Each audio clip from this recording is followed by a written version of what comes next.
Hello, Ram Ram, नमस्ते। और मैं एक कजरी गीत सुनाती हूँ। हरी हरी बरसे सावन के झिसी आंगन लागे काई हरी। हरी हरी बरसे सावन के झिसी आंगन लागे काई हरी। हरी हरी पियो गिरले बिछिलाई हमें से ऋषि आई हरी। हरी हरी पियो गिरले बिछिलाई हमें से ऋषि आई हरी।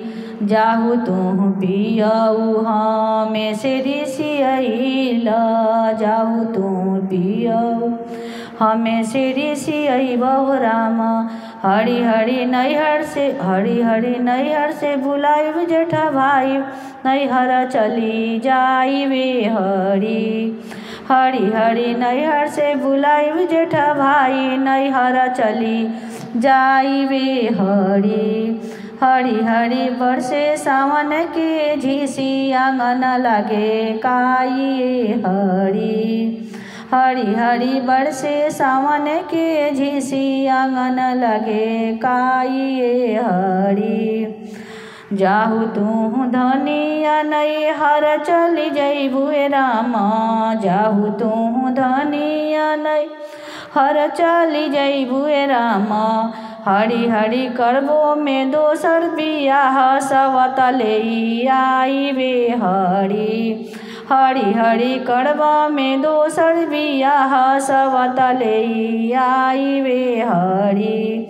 हरी हरी सौतिन के बोली कुबोली करे जलागे गोली हरी।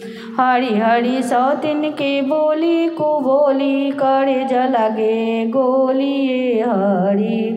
हरी हरी खैबा जहर मरी जइब त पाछे पचतइब हरी।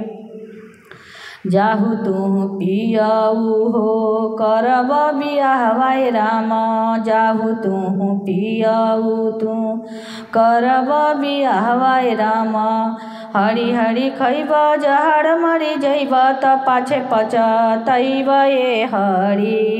हरी हरी खैब जहर मरी जइब त पाछे पचतइब हरी।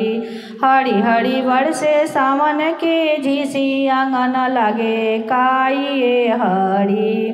हरी हरी बरसे सावन के झिसी आंगन लगे काई हरी। हरी हरी पियऊ गिरले बिछिलाई हमें से ऋषि आई हरी। धन्यवाद।